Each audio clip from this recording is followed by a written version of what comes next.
You know, you can tell me that a hippo can run 100 miles per hour. Heck, you can be a zoologist and even say such a thing. But once I get a gander at the beauty of the majestic hippopotamus, I'm probably going to doubt what you have to say. The same is true when it comes to streaming shows. When you tell me that the ratings for one show are fantastic, and yet I see no indication that that actually is happening in terms of ratings, and then you tell me that another is, well, guess what, folks? If I look at this and I see the, shall we say, signs of success and the signs of failure, I think I'm going to go with my gut and decide I'm not paying attention to Disney.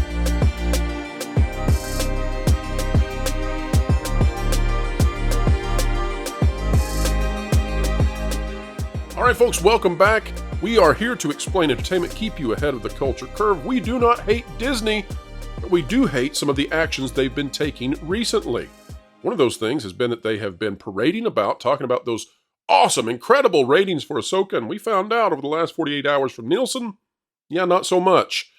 And that's no shocker here because you would think at this point that if Ahsoka were so popular, we would have already heard about a season 2 in development. Perhaps they would have announced it. It's something they desperately need considering there's a still going Hollywood strike that never seems to end, and any good news would be a cup of cheer for the Walt Disney Company. However, if you'd like to see what it really looks like to have a successful streaming show, one that is leading the cultural wave out there, well, look no further than Netflix. The anime manga show, One Piece, is out on Netflix. We'll get the Nielsen numbers on it in 2 weeks. But already, even before the first ratings, the first viewership numbers have dropped. Guess what? They are renewing it for a second season. It's already announced, and they have plans for up to 12 years of content. Now that is the type of confidence, the type of signal that a company would give if they truly believe in the audience, and they see that there's an audience that is desiring greatly for more content just like that. Funny how that works, eh? Let's dive into the conversation about it right now. They just announced the second season of One Piece. Did they announce it, or did they say, yeah, we've got it written? Either way, that's awesome. They had a video with Eiichiro Oda, the creator of One Piece, coming out and saying, we got a renewal, give us some time to work on it. So it's confirmed. And then we had an interview like last week from the production studio where they said, we're ready to go. We have scripts. All we need is a green light and the strikes to be over. So well, very exciting. This is a show, of course, that is taking off absolutely. And yet again, we have to say, Netflix is able to do this. Not sure why some of the other streaming services out there are unable to capitalize. Some of them have huge IPs. I mean, Rings of Power. And yet I can tell you exactly why, Pro. Because this production, Netflix and Tomorrow Studios actually said, we will listen to the creator and let him have final say on everything.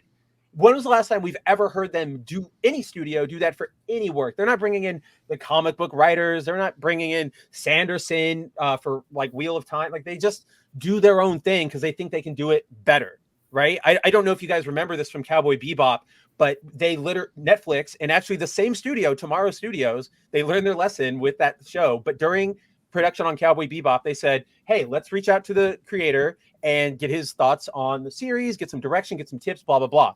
They sent it to him, Shinichiro Watanabe. He read it and he said, this is awful. Here's all the reasons it's bad, blah, blah, blah. Sent a bunch of notes. And we have interviews where the showrunners and the directors are all just went, we got the notes back and we just put them aside. We said he doesn't like what we're doing. We're going to go ahead with what we're doing. And that's the encapsulation of why none of these studios can get this right anytime. Because they all think everybody who's in charge now just wants to do it their way because they think they're better than the people who came before. They think they're better than you. They think they're smarter. They have better tastes. So why would, that's why all of our shows are trying to be turned into like Game of Thrones. They think that that's prestige TV. So everything needs to be that. Right. Well, that's what Leslie Headland said, right? Leslie Headland said, everybody can be a George Lucas, right? Gosh, yes. Culture, you had a thought though. Oh, no, I was just going to add to what Spencer asked, which is the last time I can remember a creator being that deeply entrenched and ingrained in part of the process was J.K. Rowling. J.K. Rowling, actually, I think that's right. Not just from the cinematic side of things, but also in the theme park development. Absolutely. Even the superstore that they built in New York City, she had a say in. She is integrated in her IP in a way that I don't know that a lot of other creators are. And it, like I said, I think that it's One Piece speaks to the fact that when you have the creator deeply invested in what you're doing, you're going to have a positive response from people. Gentlemen, consider this for a moment. We live in a world where J.K. Rowling is hated and Leslie Headland is lauded. I mean, what kind of crazy nutville is this? And maybe this speaks to why shows like One Piece, actually are working, is because it gets away from the insanity of what we're seeing out of the rest of entertainment. It's not domestically insane. Of course, the ultimate example here is Super Mario Brothers and the involvement of Nintendo taking full control, even though they trust. I'm sure they trust Universal. Yeah. And, but they also have Chris Meledandri on their board. It is a very, very reciprocal relationship. But when a Japanese company says no, do they mean it? Oh yeah, and let it be said too that they are loyal and they. Okay, so you've got the situation with. Hang on, folks. Now I'm having one of those. The neurons aren't firing as they should. Who is I know his name, but who is the gentleman who played the voice of Mario? Charles Martinet. Chris Pratt. Charles Martinet. Thank you, Chris Pratt as well. Charles Martinet is in his 70s, getting harder to hit the falsetto. Right, it's harder to do the wahoo Mario #1. Getting difficult. What do? They don't let him go. They don't fire him. He becomes a Nintendo ambassador. These companies, these studios, these corporations that are not inside of whatever is happening, this corrosive thing to Western culture, they still apply the values that we once esteemed. They take care of those who have created a legacy. They don't forget about them.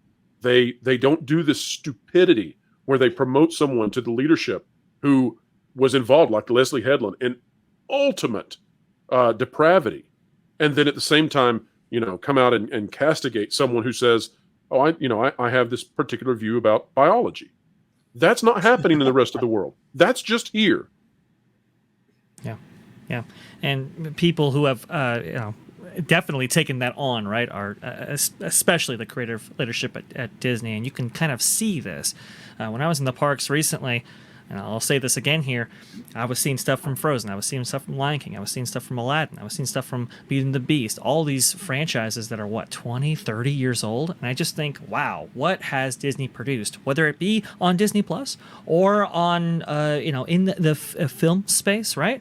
What has Disney produced in the last 5 years that will be as relevant as it is today, 5 years from now, 10 years from now, 20 years from now? And I think that speaks to the creative leadership and how it's like they have been disconnected. They have disconnected themselves even, put themselves in a bubble from the kind of the mainstream populace out there.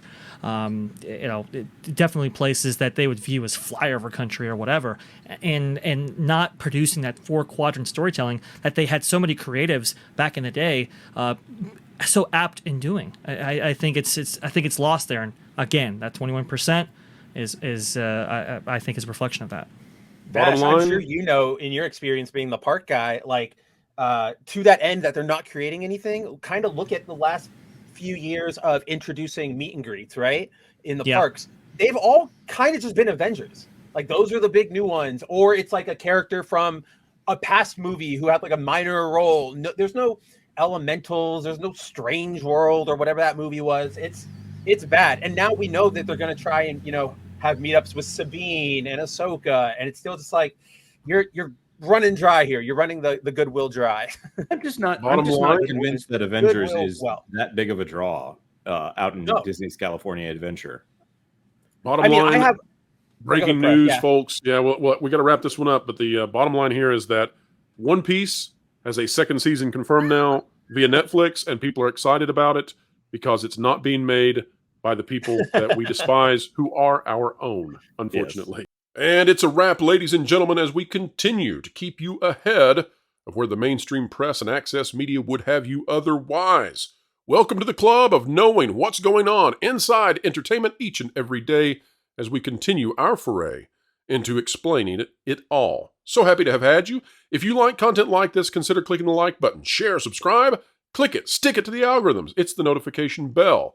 And we do indeed covet your comments. We care about what you think. We want to know what's on your mind, because your mind is a marvelous thing, and do not waste it.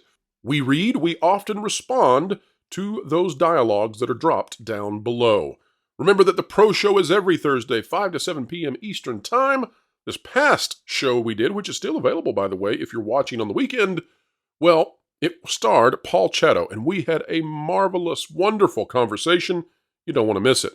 After the weekend, those Pro Shows, they go into the Pro Show archives, and members of the channel, they get access to them. Consider becoming a member if you'd like to listen to them on the radio, in the gym, whenever you want, wherever you want, past that 4-day window. We'd love to have you be a part of it.